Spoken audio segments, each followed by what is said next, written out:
నమస్కారం, మీరు చూస్తుంది జిఎం న్యూస్. నా పేరు నందిని. ముందుగా హెడ్లైన్స్. భక్తులతో పోటెత్తిన శివాలయాలు, భక్తులకు ఎటువంటి అసౌకర్యం కలగకుండా ఏర్పాట్లు చేసిన ఆలయ కమిటీలు. వరకట్న వేధింపులకు వివాహిత బలి, కన్నీరు మున్నీరు అవుతున్న తల్లిదండ్రులు. పరశురాం వీధిలో భారీ చోరీ, 1,90,000 అపహరించిన దుండగులు. జిఎం ప్రేక్షకులకి మహాశివరాత్రి శుభాకాంక్షలు.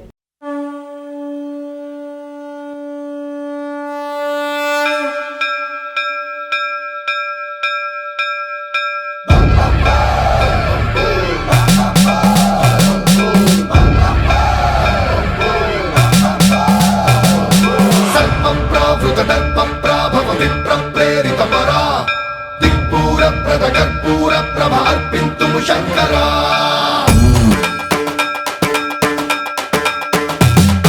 సర్వం ప్రావృత దర్ప ప్రాభవ విప్ర ప్రేరిత పరా దిక్పూర ప్రద కర్పూర ప్రభ అర్పింతుము శంకరా. శివ శివ శంకర హర హర శంకర జయ జయ శంకర దిగిరారా ప్రియ తాండవ శంకర ప్రకట శుభంకర ప్రళయ భయంకర దిగిరారా. శివ శివ శంకర హర హర శంకర జయ జయ శంకర దిగిరారా ప్రియ తాండవ శంకర ప్రకట శుభంకర ప్రళయ భయంకర దిగిరారా. ఓం పరమేశ్వర పర, ఓం నిఖిలేశ్వర హర, ఓం జీవేశ్వరేశ్వర కరరారా. ఓం మంత్రేశ్వర స్వర, ఓం యంత్రేశ్వర స్థిర, ఓం తంత్రేశ్వర వర నావేరా. శివ శివ శంకర హర హర శంకర జయ జయ శంకర దిగిరారా ప్రియ తాండవ శంకర ప్రకట శుభంకర ప్రళయ భయంకర దిగిరారా.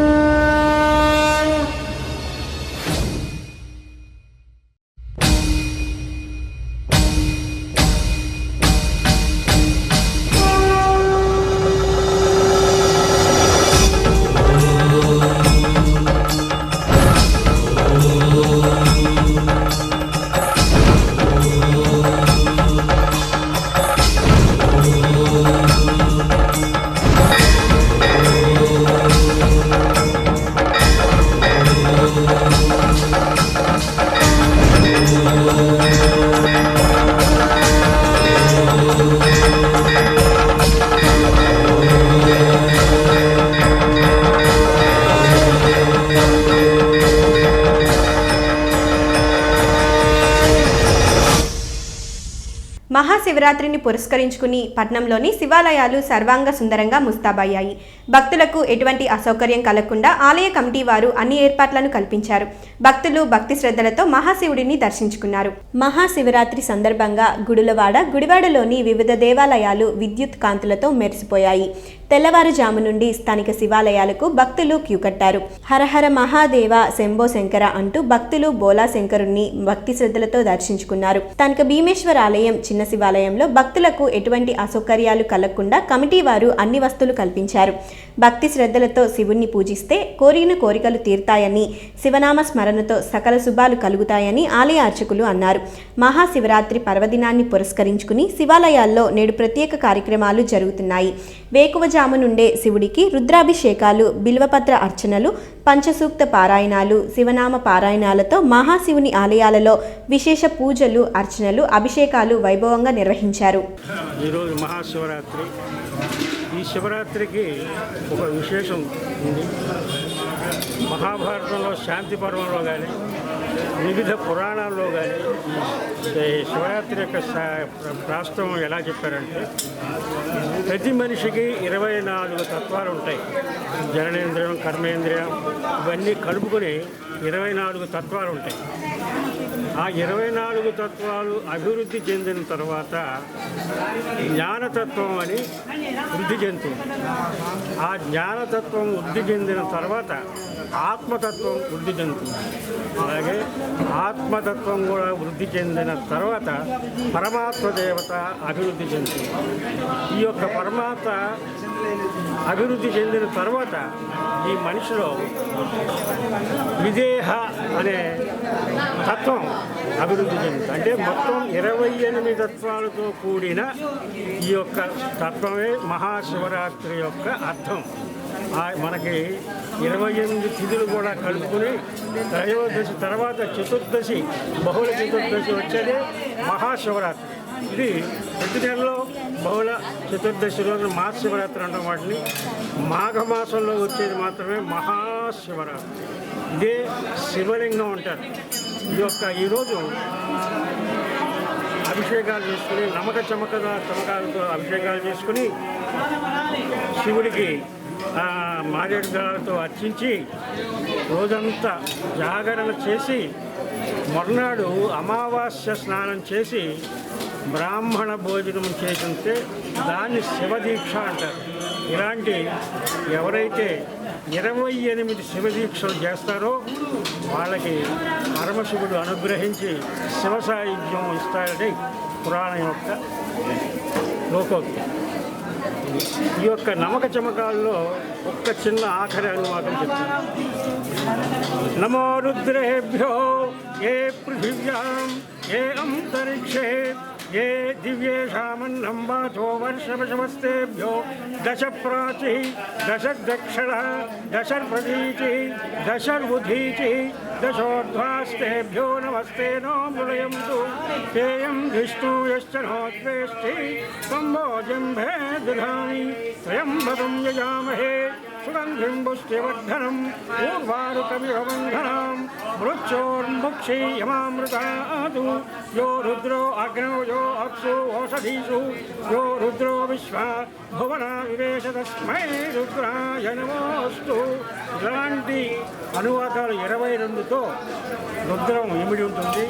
ఎవరైతే ఈ 22 అనువాదాలతో స్వామికి ఈరోజు మహాశివరాత్రి రోజున అభిషేకం చేస్తారు వాళ్ళందరికీ పరమశివుడు వారికి ఆయుర ఆరోగ్యాలు, క్షేమ స్థైర్య ధైర్య విజయ అభయ ఆయుర ఆరోగ్యాలు కలగజేస్తారని శాంతి పర్వంలో చెప్పబడింది మహాభారతం.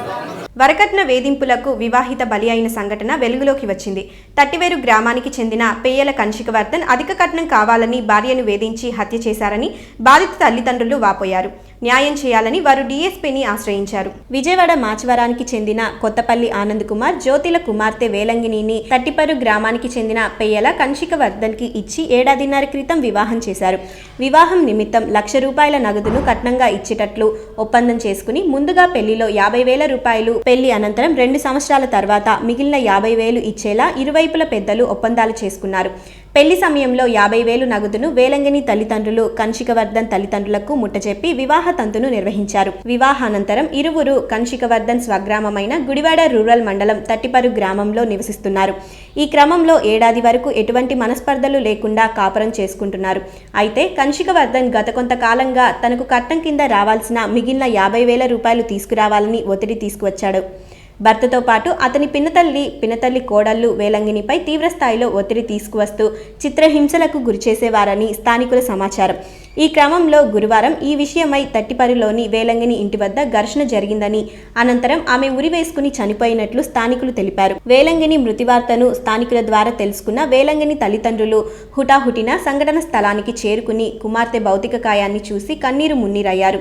తమ కుమార్తెకు ఆత్మహత్య చేసుకునేంత పిరికితనం లేదని అనుమానం వచ్చి కుమార్తె భౌతిక కాయాన్ని పరిశీలించగా శరీరం, తలపై తీవ్ర గాయాలు ఉండటం గమనించి గుడివాడ రూరల్ పోలీస్ స్టేషన్లో ఫిర్యాదు చేయడం జరిగిందన్నారు.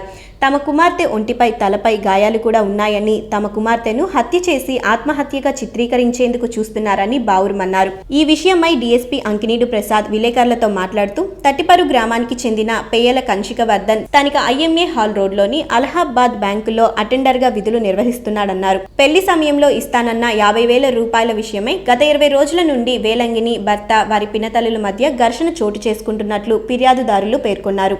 గురువారం 11 గంటల సమయంలో వేలంగిని ఉరివేసుకుని మృతి చెందటం జరిగిందన్నారు. ఈ మృతి సంఘటనపై మృతురాలు తల్లిదండ్రుల ఫిర్యాదు మేరకు కేసు నమోదు చేయడం జరిగిందన్నారు. పోస్ట్ మార్టం అనంతరం వచ్చే రిపోర్టును బట్టి ఫిర్యాదుదారులు ఫిర్యాదులో పేర్కొన్న అంశాలను కూడా పరిగణలోకి తీసుకుని ఈ కేసును వేర్వేరు కోణాలలో దర్యాప్తు చేసి దోషులను కఠినంగా శిక్షిస్తామని డీఎస్పీ తెలిపారు. పెయ్యల వేలంగిని అనే అమ్మాయి సుమారు విజయవాడ వాస్తురాలు, గుడివాడ రూరల్ లిమిట్స్లోని అతనికి అలహాబాద్ బ్యాంకులో పనిచేసి అతనికి ఇచ్చి సుమారు సంవత్సరాల క్రితం వివాహం జరిగింది.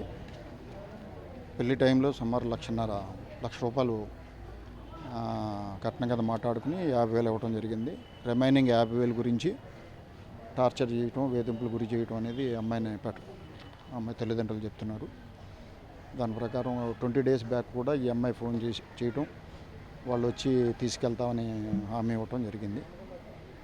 దాని మీద ఈరోజు నిన్న ఉదయం సుమారు 10-11 టైంలో ఇంట్లో ఈ అమ్మాయి ఉరికి ఆలాడుతూ సూసైడ్ చేసుకుంది.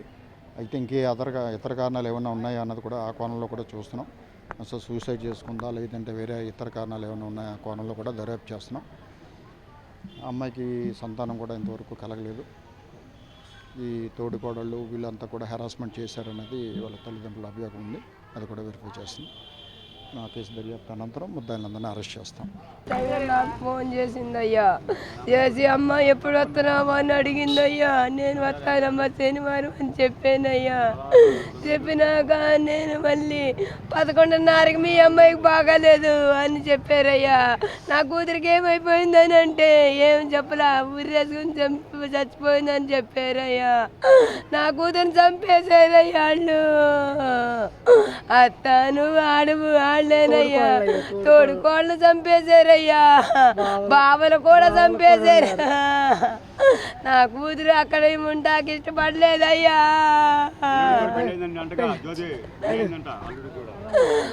అబ్బాయి పిల్ల మాట వింటాడని అలా కోపం అంటయ్యా. భార్య మాట చంపేశారయ్యా. నా పేరు బేబీ సరోజిని అండి. ఆ పాపకి ఫస్ట్ ముందు గొడవ అయిందంటండి. గొడవ అయినాక వాళ్ళ అమ్మగారి దగ్గరికి వచ్చారంట 3 రోజుల క్రితం. వస్తే మళ్ళీ గొడవ అయినాక ఇట్లా వాళ్ళ అన్నయ్యకి చెప్పి వాళ్ళ నాన్నగారికి చెప్పి వాళ్ళ అమ్మగారికి చెప్పారంట. చెప్పినాక మొన్న 3 రోజుల క్రితం ఫోన్ చేశారంట. వాళ్ళ అమ్మమ్మ గారికి కూడా చేసి చెప్పారంట. వీళ్ళు అత్తగారు, ఆడపడుసులు, అదే తోడుకోడళ్ళు, వాళ్ళు వీళ్ళందరూ కలిసి ఏం చేస్తున్నారు అని చెప్పారంట.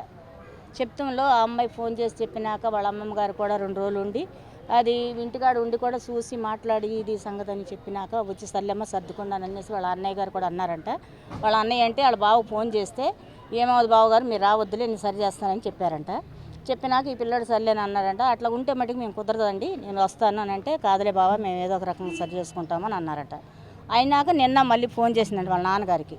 నాన్న బాగున్నావా, ఎక్కడ ఉన్నావు ఏంటని అన్నాక బాగానే ఉన్నామమ్మా అన్నారంట. అన్నాక వాళ్ళ అమ్మగారికి చేశారంట. వాళ్ళ అమ్మగారికి చేసినాక వాళ్ళ అమ్మ కూడా బాగానే ఉన్నానమ్మా అంటే నాకు ఏదో డబ్బులు అవసరం అమ్మా ఇలా సంగతి అని అంటే తెస్తానమ్మా అని చెప్పిందంట వాళ్ళ అమ్మగారు. చెప్పినాక మళ్ళీ వాళ్ళ అన్నయ్యకి చేసిందంట. వాళ్ళ అన్నయ్య చేస్తే నేను ఇట్లా బాగానే ఉన్నానమ్మా మరి తర్వాత చేస్తానని చెప్పారంట. ఈ లోపు గొడవ అయ్యి ఆ పిల్లని కొట్టేసిన దెబ్బలు గాయాలు అన్నీ కూడా ఒంటి నిండా బాగా ఉన్నాయి. మాకు తెలీదు, ఇప్పుడు మాకు తెలిసినాక మేము వచ్చి మేము ఊరుకోమనేసి ఇక్కడ గొడవ పడినాక అప్పుడు వీళ్ళందరూ వచ్చారు. తోడికోడళ్ళు, బావగారులు, చిన్నత్తగారు వీళ్ళందరూ కూడానండి. వాళ్ళ మీదే మాకు అనుమానం. భర్త చేయకూడదు ఉందని అంటున్నారు కాబట్టి ఆయన్ని కూడా అరెస్ట్ చేయాలి. కనీసం గౌతమ్ అన్న అది కానీ కలెక్టర్ కానీ కమిషనర్తో వీళ్ళు కానీ ఎవరైనా సరే మినిస్టర్ అయినా సరే కాకపోతే ఎవడొచ్చినా సరే దీని తరపున ఉండి న్యాయం చేయాలనేసి మేము అడుగుతున్నాం. కానీ వాళ్ళు కానీ సపోర్ట్ చేసిన ఎలాంటి వాళ్ళైనా సరే అరెస్ట్ చేయాలి. మీరు ఇంట్లో ఎవరు లేని సమయంలో తాళాలు పగలగొట్టి 2 లక్షల రూపాయలు చోరీ చేసిన సంఘటన పట్టణంలో చోటు చేసుకుంది. తాము ఇంట్లో లేని సమయంలో తాళాలు పగలగొట్టి బీర్వాలో ఉన్న నగదును అపహరించినట్లు బాధితుడు పెదమల్లు వెంకటేశ్వరరావు తెలిపారు. ఇంట్లో ఎవరూ లేని సమయంలో తాళాలు పగలగొట్టి 2 లక్షలు చోరీ చేసిన సంఘటన పట్టణంలో చోటు చేసుకుంది. 1 టౌన్ సీఐ దుర్గాప్రసాద్ తెలిపిన వివరాల ప్రకారం స్థానిక ఏలూరు రోడ్లోని పరశురాం వీధిలో పెదమల్లు వెంకటేశ్వరరావు ఇంట్లో తెల్లవారుజామున గుర్తు తెలియని దుండగులు తాళం పగలగొట్టి బీర్వాలోని 1,90,000 రూపాయలను అపహరించినట్లు తెలిపారు. పెదమల్లు వెంకటేశ్వరరావు కిరాణా వ్యాపారం చేస్తుంటాడని, పక్కనే ఉన్న తన సోదరుడు ఆంజనేయుడు ఇంట్లో కింద పోర్షన్లో ప్రతిరోజు వ్యాపారం నిర్వహించుకుని అక్కడికి వెళ్లి నిద్రిస్తుంటారన్నారు. ప్రతిరోజు మాదిరిగానే తన వ్యాపారాన్ని ముగించుకుని తన ఇంట్లో బీర్వాలో తన సోదరుడు వేరే వారికి ఇమ్మని చెప్పిన 1,00,000 రూపాయలను, తన షాప్లో గుమస్తాకు చెందిన 30,000ను, వ్యాపారం ద్వారా వచ్చిన 60,000 రూపాయలను బీర్వాలో పెట్టి ఇంటికి తాళాలు వేసి వెళ్లటం జరిగిందన్నారు. ఉదయాన్నే తలుపులకి ఉన్న తాళాలను పగలగొట్టి బీర్వాలో ఉన్న డబ్బును చోరీ చేశారని ఫిర్యాదు చేశారన్నారు. మచిలీపట్నం నుండి డాగ్ స్వాడ్ క్లూస్ టీంను తీసుకువచ్చి చోరీ జరిగిన ప్రదేశంలో వేలిముద్రలను సేకరించడం జరిగిందన్నారు. డాగ్ స్వాడ్ ఏలూరు రోడ్లోని ఆర్కే కాంప్లెక్స్ వరకు డాగ్ వెళ్లి ఆగిపోయినట్లు ఆయన తెలిపారు. పెదమల్లి వెంకటేశ్వరరావు నా పేరు. మేము రాత్రి 11కి ఇక్కడి నుంచి ఆ ఇంట్లోకి వెళ్ళాం. ఆ ఇంట్లో నుంచి తెల్లవారు గుళ్ళలోకి వెళ్దామని 3ంటికల్లా ఇంటికి వచ్చాం. 3ంటికి వచ్చేటప్పటికి తాళం బయట తాళం ఉంది, లోపలికి గడేస్తుంది. నేను పైన మా అన్నయ్య వాళ్ళు ఉంటారు, మా అన్నయ్య వాళ్ళ దగ్గరికి ఫోన్ చేశా. వాళ్ళు పైన గడేసేమని అడిగితే మేము ఎందుకు వేస్తాం గడ అన్నారు. మళ్ళీ వచ్చి గడ తీశారు. గడ తీసేటప్పుడు ఈ తలుపు తీసుకున్నాయి, పాలు కొట్టున్నాయి. బట్టని కింద మీద పడేస్తారు, బీరోలో బట్టలు, ఈ బీరో 2 బీరోలో బీరో మొత్తం కింద పడేశారు. కిరాణా షాప్ మాది. నాకు అనుమానం లేదు సార్, నేను అన్నయ్యలు పైన ఉంటారు, మాకు ఎవరి మీద అనుమానం లేదు. అదేంటంటే ఈ కొట్లోకి వచ్చినప్పుడు రాత్రి డబ్బులు ఇచ్చినప్పుడు ఎవరిని చూసారో ఏంటంటే మనకు తెలియదు, అర్థం కాలేదు. 2,90,000 పోయినాయండి. తిరిగి ఇంకా 5-6 వేలు పోతే ఎక్కువే ఉంటాయి కానీ తక్కువ ఉండవు. రాత్రి బయట వాళ్ళకి పంపించాడు మా తమ్ముడు రాత్రి 8 గంటలకు పంపించాడు బయట వాళ్ళకి ఇస్తాకెళ్తే ఆయన లేడు, వచ్చేసాం. ఇండియన్ మెడికల్ అసోసియేషన్ రాష్ట్ర సంవత్సరిక సదస్సును ఐఎంఏ హాల్లో ఈ నెల 26వ తేదీన నిర్వహిస్తున్నట్లు ఐఎంఏ రాష్ట్ర అధ్యక్షులు డాక్టర్ పొట్లూరి గంగాధరరావు తెలిపారు. ఐఎంఏ హాల్లో ఆయన విలేకరుల సమావేశం నిర్వహించారు. ఇండియన్ మెడికల్ అసోసియేషన్ రాష్ట్ర సంవత్సరిక సదస్సు స్థానిక ఐఎంఏ హాల్లో ఈ నెల 26వ తేదీన నిర్వహిస్తున్నట్లు ఐఎంఏ రాష్ట్ర అధ్యక్షుడు డాక్టర్ పొట్లూరి గంగాధరరావు తెలిపారు. స్థానిక ఐఎంఏ హాల్లో ఏర్పాటు చేసిన విలేకరుల సమావేశంలో రాష్ట్ర ఐఎంఏ అధ్యక్షులు పొట్లూరి మాట్లాడుతూ ఆంధ్రప్రదేశ్ విడిపోయిన అనంతరం ఐఎంఏ ఏపీ రాష్ట్ర సదస్సును ప్రథమంగా గుడివాడలో నిర్వహించడం అభినందనీయమన్నారు. ఆదివారం ఉదయం 11 గంటల నుండి సాయంత్రం 5 గంటల వరకు వివిధ జిల్లాల నుండి ఐఎంఏ వర్కింగ్ కమిటీ సభ్యులు ఈ రాష్ట్ర సదస్సులో పాల్గొంటారన్నారు. ఈ సదస్సులో వైద్యులకి సంబంధించిన పలు నిర్ణయాలపై చర్చించడం జరుగుతుందన్నారు. ఈ సమావేశంలో ఐఎంఏ రాష్ట్ర joint secretary doctor Somuri Venkatrao, central council member doctor DRB Prasad, Gudivada IMA అధ్యక్షులు డాక్టర్ రాజా తదితరులు పాల్గొన్నారు. రాష్ట్రం ఇండియన్ మెడికల్ అసోసియేషన్ అధ్యక్షుడిగా ఇక్కడ మనకి ఆంధ్ర రాష్ట్రం సెపరేట్ అయిన తర్వాత రాష్ట్ర వ్యాప్తంగా మనకి 99 ఇండియన్ మెడికల్ అసోసియేషన్ బ్రాంచెస్ ఉన్నాయి. 99 బ్రాంచెస్, 13,000 సుమారుగా 12,980 మంది మెంబర్స్ ఉన్నారు ఆల్ ఓవర్ ది స్టేట్. దీనికి ఏంటంటే మన రాష్ట్ర ప్రభుత్వానికి ఏ రకంగా కౌన్సిల్ మినిస్టర్స్ ఉంటారో అదే రకంగా ఒక స్టేట్ వర్కింగ్ కమిటీ అని ఒక పరిపాలనా సౌలభ్యం కోసం ఏర్పాటు చేసుకునేటటువంటి ఒక మెయిన్ వర్కింగ్ బాడీ, దాన్ని స్టేట్ వర్కింగ్ కమిటీ అంటాం. ఈ స్టేట్ వర్కింగ్ కమిటీలో మాకు సుమారుగా 90 మంది సభ్యులు ఉన్నారు. 90 మందిలో దాదాపు 80 మంది రేపు మీటింగ్ వస్తున్నారు. ఆల్రెడీ కన్ఫర్మేషన్ ఇచ్చారు వాళ్ళు. అది ఆదివారం ఉదయం నుంచి సాయంత్రం వరకు ఉంటుంది. మెయిన్గా ఈ వర్కింగ్ కమిటీ ఏంటంటే ఇప్పుడు మనం గవర్నమెంట్ సైడ్లో ఎటా క్యాబినెట్ నిర్ణయాలు తీసుకుని ప్రభుత్వం అమలు చేస్తుందో అదే రకంగా స్టేట్ వర్కింగ్ కమిటీలో మనం తీసుకున్న నిర్ణయాలని ఇండియన్ మెడికల్ అసోసియేషన్ తరఫున అది విస్తృతంగా అది అమలు చేసే విధంగా అది చేస్తుంది. అందువల్ల ఈ గుడివాడలో జరగబోయేటటువంటి ఈ స్టేట్ వర్కింగ్ కమిటీకి మొత్తం ఆంధ్ర రాష్ట్రంలో ఉన్నటువంటి ఇండియన్ మెడికల్ అసోసియేషన్కి దిశానిర్దేశం ఇచ్చేటటువంటి ఒక మహత్తర అవకాశం మన గుడివాడ గడ్డ మీద నుంచి రావడం నాకు చాలా సంతోషంగా ఉంది. ఇక్కడ తీసుకున్నటువంటి కొన్ని నిర్ణయాలు రాబోయేటటువంటి రోజుల్లో వైద్య రంగంలో ముఖ్యంగా ప్రైవేట్ ప్రాక్టీస్ చేస్తున్నటువంటి వైద్యులకి అండగా ఉంటూ ప్రజలకు అందుబాటులోకి వైద్య విధానాన్ని తీసుకొచ్చే విధంగా ఈ మన నిర్ణయాలు ఉంటాయి.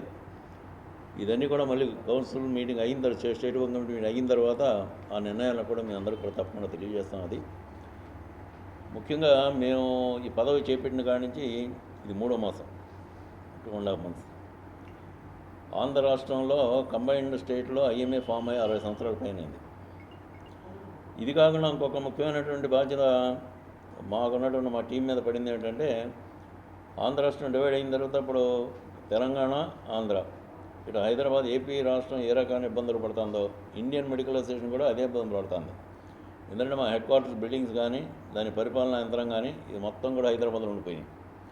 ఎవడేదో బిల్డింగ్లో సగం మొక్క తీసుకొని ఇక్కడ తెచ్చే టెక్నాలజీ ఏం లేదు ఇక్కడ. అందువల్ల మనం ఏంటంటే కట్టుబట్టలతో మనం ఇక్కడ నిలబడినట్టే. అందువల్ల తెలంగాణ సోదరులతో కూడా మేము ఒక కమిటీ ఫామ్ చేసుకుని అది కూడా ఒక అండర్స్టాండింగ్కి వచ్చాం. బిల్డింగ్ అంతా వాళ్ళకి ఇచ్చేసేట్టు మనకి ఇక్కడ కట్టుకోవడానికి ఆ బిల్డింగ్ కట్టిన కొంత అమౌంట్ అక్కడ ఉంటుంది కాబట్టి ఎంతో కొంత అమౌంట్ వాళ్ళు మనకు కంట్రిబ్యూట్ చేసేట్టు ఆ రకమైన అండర్స్టాండింగ్ కూడా ఒక ఫైనల్గా రావడం జరిగింది. మోస్ట్ లైక్లీ మార్చ్ ఎండింగ్ కల్లా ఇవన్నీ ఒక్కరికి వస్తాయి. ఈ రకమైన నిర్ణయాలు విడదీయటం ఈ ప్రక్రియ పూర్తయిన తర్వాత ముఖ్యంగా ఆంధ్ర రాష్ట్రంలో ఇండియన్ మెడికల్ అసోసియేషన్ పాత్ర భవిష్యత్తులో ఏ రకంగా ఉండాలి, ఇది మెడికల్ ఎడ్యుకేషన్ ఒక ఆస్పెక్టు, ఆ రకమైనటువంటి మెడికల్ కేర్ బయట ఉండేటువంటి వైద్య చేసేటటువంటి ఫెసిలిటీస్ ఏ రకంగా ఉండాలి. దీనిలో గవర్నమెంట్ కూడా మేము సలహాలు ఇచ్చేటటువంటి దీనిగా మేము వస్తున్నాం. అది ఆ దిశగా రేపు వర్కింగ్ కమిటీలో నిర్ణయాలు తీసుకోవడం జరుగుతుంది. 26న జరగబోయే ఎగ్జిక్యూటివ్ కమిటీ మీటింగ్లో సర్టెన్ ఇంపార్టెంట్ డెసిషన్స్, కొన్ని డిస్కషన్స్ జరగబోతున్నాయి. ఇప్పటివరకు ది మెడికల్ ఫ్యాటర్నిటీ ఫేస్ చేసే ప్రాబ్లమ్స్ అన్నీ కూడా త్వరగా డిస్కస్ చేసి దాంట్లో ఉన్న ప్రాబ్లమ్స్ అన్నీ కూడా ministry of government of Indian తీసుకెళ్లాలనే ఉద్దేశంతో ఇది ఒక ఇంపార్టెంట్ మీటింగ్గా పరిగణిస్తూ దీనికి ఎగ్జిక్యూటివ్ మెంబర్లు అందరినీ కూడా తప్పకుండా రావాల్సిందిగా మేము అందరినీ ఇన్వైట్ చేసాము. వాళ్ళంతా కూడా వస్తున్నారు. మేము దాన్ని ఇంపార్టెంట్ డిసిషన్ తీసుకోబోతున్నాం. దీంట్లో ఫర్ ఎగ్జాంపుల్ ఒకటి, లాస్ట్ టైం నీట్ ఎగ్జామినేషన్ ఇమీడియట్గా పెడతామన్నారు. పెడతామంటే ఇప్పుడు మేమంతా వెళ్ళి Indian medical association members, president వీళ్ళంతా వెళ్ళి మినిస్టర్ గారితో మాట్లాడితే, శ్రీనివాస్ గారితో ఆయన వెళ్ళి సెంట్రల్ గవర్నమెంట్ మినిస్టర్తో మాట్లాడి లాస్ట్ ఇయర్కి ఎగ్జామ్షన్ తెచ్చాం నీట్కి. మా వాళ్ళంతా 10th చదివి ఇంటర్మీడియట్ చదివి వచ్చిన వాళ్ళు, మీరేమో 12th లెవెల్లో పెడితే నీట్ ఎగ్జామినేషన్ కండక్ట్ చేస్తారు, ఆ లెవెల్లో పెడితే మేమంతా ఫేస్ చేయలేము ఉద్దేశంతో చెప్తే దానికి వాళ్ళు కూడా యాక్సెప్ట్ చేసేది. లాస్ట్ ఇయర్ నీట్ ఎగ్జామినేషన్ మన ఆంధ్రాకి లేదు, మన ఆంధ్రాకి ఎంసెటే, అప్పుడు ఆల్రెడీ ఎంసెట్ అయిపోయింది మనకి. కానీ ఈ సంవత్సరం పెట్టుకోమన్నా ఈ సంవత్సరం అటాకు పెడుతున్నారు. దానికి అంతా ఫేస్ తర్వాత పీజీ మెడికల్ సీట్స్లో కొంత స్టాండర్డ్, మొన్న కొన్ని స్టాండర్డ్ వరకు తీసుకుంటే చాలా మెడికల్ సీట్స్ మిగిలిపోయినాయి ఆంధ్ర మెడికల్ కాలేజెస్లో. మరి ఆ మెడికల్ సీట్లు అంతా ఉన్న అనవసరంగా వేస్ట్ అయిపోతాయని ఆ స్టాండర్డ్ పెట్టారు. వాళ్ళు ఆ స్టాండర్డ్కి రాలేదు స్టూడెంట్స్. రాకపోయినప్పుడు మరి మెడికల్ స్టడీస్ ఈ సీట్స్ అన్నీ కూడా వేకెంట్గా మిగిలిపోతున్నాయి కదా. కాబట్టి కొంచెం స్టాండర్డ్ తగ్గించండి, మొత్తం మెడికల్ సీట్స్ అన్నీ కూడా పీజీ మెడికల్ సీట్స్ అన్నీ కూడా ఫిలప్ చేయండి అంటే దాన్ని కూడా ఒప్పుకొని ఆ స్టాండర్డ్ తగ్గించి మొత్తం ఈ సీట్స్ అన్నీ కూడా ఫిలప్ చేశారు. ఇటువంటివన్నీ ప్రాబ్లమ్స్ అన్నీ కూడా మేము మినిస్టర్ గారిని నోటీస్ తీసుకురావటం, ఆయన తీసుకెళ్ళి సెంట్రల్ గవర్నమెంట్తో మినిస్టర్ గారితో మాట్లాడటం, ఇవన్నీ సాల్వ్ చేసుకుంటూ వస్తున్నాం. దీనికంటే వీలుగా అసలు సెంట్రల్ గవర్నమెంట్ ఇట్ సెల్ఫే ఏదైనా ఒక రూల్ పాస్ చేద్దాం అనుకున్నప్పుడు, ఒక రూల్ పెడదాం అనుకున్నప్పుడు ఈ మెడికల్ ఎక్స్పర్ట్ అని ఒక 2-3 తీసుకుని 5 కమిటీగా వేసేసి ఆ కమిటీ వాళ్ళు స్టేట్ ప్రెసిడెంట్ అందరినీ, all India through out the state president, IMF state president అందరినీ పిలిపించి డిస్కస్ చేసి దాంట్లో అది ఫీజిబుల్ ఆర్ నాట్ అనేది వాళ్ళు డిస్కస్ చేసి, లేకపోతే ఆ ఫీజిబిలిటీ కాకపోతే దానికి ఏ విధంగా అమెండ్ చేయాలి అనేది ఇటువంటివన్నీ డిస్కస్ చేసి పెడితే దట్ చాలా సుఖంగా ఉంటుంది మాకు కూడాను. ఇప్పుడు మొన్న పెట్టారు రూల్స్, చిన్న నర్సింగ్ హోమ్స్ కూడా కార్పొరేట్ లెవెల్లో ఏ లెవెల్స్ మెయింటైన్ చేస్తారో ఆ హాస్పిటల్ మెయింటెనెన్స్ లెవెల్స్ చిన్న నర్సింగ్ హోమ్లో చేయాలంటే ఎక్కడ చేస్తారు? అది వాళ్ళ కార్పొరేట్ హాస్పిటల్స్ ఎక్కడ, వాళ్ళ ఇన్కమ్ ఎక్కడ, వాళ్ళ ఛార్జెస్ ఎక్కడ? ఈ మిడిల్ క్లాస్ నర్సింగ్ హోమ్స్, ఈ చిన్న నర్సింగ్ హోమ్స్ అన్నీ ఆ ఛార్జెస్లో ఉండవు కదా. మరి కాకపోతే మెయింటెనెన్స్ మాత్రం ఆ లెవెల్లో మెయింటైన్ చేయాలంటే ఎట్లా మెయింటైన్ చేస్తాం? బోర్డులో నమోదు అయిన కార్మికుడికి సహజ మరణం కింద వచ్చే 80,000 బోర్డు ద్వారానే అందించాలని భవన నిర్మాణ కార్మికుల సంఘం ప్రధాన కార్యదర్శి జేమ్స్ డిమాండ్ చేశారు. భవన నిర్మాణ కార్మిక సంఘం కార్యాలయంలో ఆయన విలేకరుల సమావేశం నిర్వహించారు. స్థానిక భాస్కర్ థియేటర్ సమీపంలోని భవన నిర్మాణ కార్మిక సంఘం కార్యాలయంలో ఏర్పాటు చేసిన విలేకరుల సమావేశంలో జేమ్స్ మాట్లాడుతూ, గుడివాడ రూరల్ పరిసర ప్రాంతాలలో సుమారు 12,000 మంది కార్మికులు సంక్షేమ బోర్డులో నమోదై ఉన్నారన్నారు. గత అక్టోబర్ 2 నుండి నమోదైన కార్మికుని సహజ మరణానికి సంక్షేమ బోర్డు నుండి 80,000 అందించేవారని, దానిని తగ్గిస్తూ చంద్రన్న బీమా ద్వారా కేవలం 30,000 రూపాయలు మాత్రం అందించడం జరిగిందన్నారు. భవన నిర్మాణ కార్మికుల హక్కుల సాధనకై ఫిబ్రవరి 2వ తేదీ నుండి 5వ తేదీ వరకు పోరాటాల ఫలితంగా ప్రభుత్వం సానుకూలంగా స్పందించి చంద్రన్న బీమా ద్వారా 30,000, సంక్షేమ బోర్డు ద్వారా 50,000 కార్మికుని సహజ మరణం కింద చెల్లించాలని ఇటీవల ఉత్తర్వులు ఇచ్చిందన్నారు. ఇందుకు భవన నిర్మాణ కార్మిక సంఘం నేతలు ప్రభుత్వం పట్ల హర్షం వెలిబుచ్చారన్నారు. అయితే భవన నిర్మాణ కార్మికులలో ఎక్కువ శాతం చదువురాని నిరక్షరస్యులని, చంద్రన్న బీమా ద్వారా 30,000, బోర్డు ద్వారా 50,000, ఇలా 2 వేరువేరు చోట్ల 80,000 పొందాలంటే ఇబ్బంది పడతారని ఆవేదన వ్యక్తం చేశారు. అందుకు ప్రభుత్వం కార్మికుని సహజ మరణానికి సంక్షేమ బోర్డు నుండే 80,000 అందించాలని, అలాగే కార్మికులకు ఇచ్చే క్లెయిమ్లు, బెనిఫిట్లను బోర్డు ద్వారా ఇవ్వాలని జేమ్స్ డిమాండ్ చేశారు. ఈ సమావేశంలో తాపీ సంఘం గౌరవ అధ్యక్షులు సనాకా సుబ్బారావు, బిల్డింగ్ వర్కర్స్ అధ్యక్షులు రాజులపాటి బాబుజీ, తాపీ సంఘం అధ్యక్షులు మండలి సత్యనారాయణ, యూనియన్ నాయకులు పోలగాని కృష్ణయ్య తదితరులు పాల్గొన్నారు. భవన నిర్మాణ కార్మిక రంగంలో ఆంధ్ర రాష్ట్రంలో 55 లక్షల మంది ఉండగా కృష్ణా జిల్లాలో 2,50,000 మంది, అలాగే గుడివాడలో 12,000 మంది ఇక్కడ ఉన్న కార్మికులకి ఫిబ్రవరి నుంచి 80,000 రూపాయలు సహజ మరణానికి 80,000 రూపాయలు పాస్ చేసి అక్కడి నుంచి అక్టోబర్ 2 వరకు సహజ మరణానికి 80,000 ఇచ్చి ఆ తర్వాత అక్టోబర్ 2 నుంచి గాంధీ జయంతి పుణ్యమంట చంద్రన్న బీమా ఏర్పాటు చేసి ముఖ్యమంత్రి గారు మాకు చంద్రన్న బీమాలో 30,000 ఇచ్చి 50,000 ఆపేశారు. ఆ దర్మిలా అన్ని ట్రేడ్ యూనియన్లతో కలిసి మేము పోరాడిన ఫలితంగా 30,000 కాకుండా 50,000 రూపాయలు బోర్డులో ఇచ్చేలాగా మళ్ళీ జీవో విడుదల చేశారు. నిరాహార దీక్షల ఫలితం దానికి గాను ప్రభుత్వ వారికి కానీ ఇటు పోరాటం చేసిన ట్రేడ్ యూనియన్లకు కానీ నాయకులకు కానీ అలాగే భవన నిర్మాణ రంగంలో ఉన్న కార్మికులకు కానీ అలాగే పాత్రికేయులకు కానీ మేము స్పెషల్గా థ్యాంక్స్ చెప్తూ అక్టోబర్ 2 నుంచి చనిపోయిన వారందరికీ కూడా ఎలాగో 50,000 రూపాయలు బోర్డు ద్వారా ఇస్తున్నారు కనుక ఇక్కడి నుంచి 80,000 రూపాయలు బోర్డు ద్వారానే ఇవ్వాలని చెప్పి మీ ద్వారా ముఖ్యమంత్రి గారిని నేను కోరుతా ఉన్నాను. ఎందువల్లంటే అటు చంద్రన్న బీమాలో ఒకసారి ఇటు బోర్డు ద్వారా ఒకసారి ఈ కార్యక్రమానికి కావలసిన కాగితాలు కానీ ఇటువంటి విషయాల్లో 2 చోట్ల మేము అప్లై చేయవలసి ఉంది కనుక అలా కాకుండా పామర్లమైన మేము ఒకే చోట పని విధానాన్ని ఒకే చోట పెడితే సమయము అటు మాకు ఇటు సమయం వృధా కాకుండా ఒకేసారి వస్తే ఆ చనిపోయిన కుటుంబానికి కొంత ఊరట దొరుకుద్ది అని చెప్పేసి మీ ద్వారా ప్రభుత్వాన్ని మరొక్కసారి సవినయంగా వేడు. గుడివాడ మరి పరిసర ప్రాంతాల్లో ఉన్నటువంటి ఈ పోరాట ప్రతిమతో మరి కష్ట నష్టాలు కోర్చి మరి యూనియన్లు సోదరులు అందరూ కలిసి పోరాటం చేసి మనం వేలాది మందిగా పాల్గొని మరి రిలే నిరాహార దీక్ష చేసి మరి మనం సాధించుకున్న విషయాన్ని మీ అందరికీ సంతోషంగా తెలియజేయడానికి మేమంతా కార్మిక సోదరులందరికీ ఇలాంటి విషయాలను తెలియజేసుకోవడానికి మేము ఎంతో ఆనందంగా ఉంది. మరి వారం రోజుల క్రితం మరి సాక్షాత్తు చంద్రబాబు నాయుడు గారు మరి గతంలో వలె కార్మికులకి ఏదైతే 80,000 రూపాయలు బీమా ఇస్తున్నామో అదే బీమాని కంటిన్యూ చేసి మరి వారికి ఇవ్వమని వారు తెలియజేశారు. అది అంతా మన పోరాటం వల్లనే మళ్ళీ మనం మరి మన కార్మికులని చంద్రన్న బీమాలో కలిపి మరి 80,000 రూపాయలని 30,000కే మార్చినందుకు మరి మనం చేసినటువంటి కృషికి స్పందించి మరి నారా చంద్రబాబు నాయుడు గారు మరి కార్మికులను గుర్తించుకుని మరి ప్రేమతో మరి ఎన్నో వేల మంది లక్షల మంది 2 కోట్ల మందికి ఆయన బీమా పథకాన్ని వర్తింపజేశారు.